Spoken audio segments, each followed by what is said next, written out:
Okay, so it asks us to find an inverse by the augmentation method, which we just learned that handy formula, but I'll talk about that in a minute. But we'll go with what they say. So to do that, we put our matrix, 3, 6, 1, 2, put a line, and then we put the identity matrix. And remember, the goal is to get the identity matrix here, and then the inverse will be on the other side. We do that with the elementary row operations. So I'm going to switch the first two rows.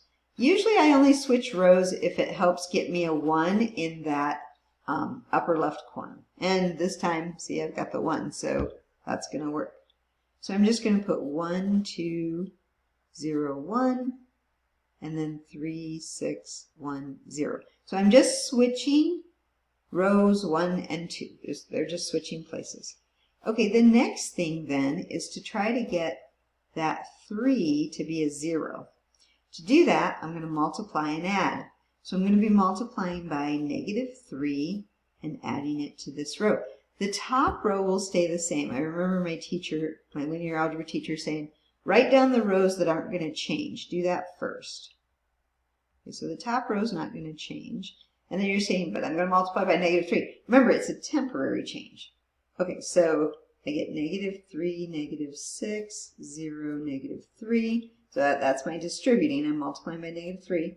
And then I'm going to add it to that bottom row, 3, 6, 1, 0. When I get that, I get 0, 0, 1, -3.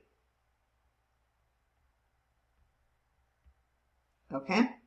So, you know, things were going pretty good. We got a 1 in the upper left corner. We got a 0 underneath it. But now we have a problem. We have a 0 there, and there's no way to get that to be a 1, because if you multiply it by something, it's going to be 0, okay? And so this inverse does not exist.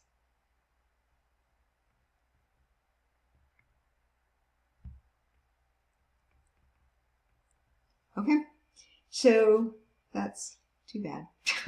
Okay, it said at the beginning, if it exists. Well, it doesn't exist. Now, what about that formula? What was the first thing we did in the formula? 1 over AD minus BC. So we would have taken 1 over 3 times 2 minus 6 times 1. That would have been 1 over 6 minus 6, which that's going to be 1 over 0, and that would have been a problem right there. So this time the inverse doesn't exist, so we say that and we're done.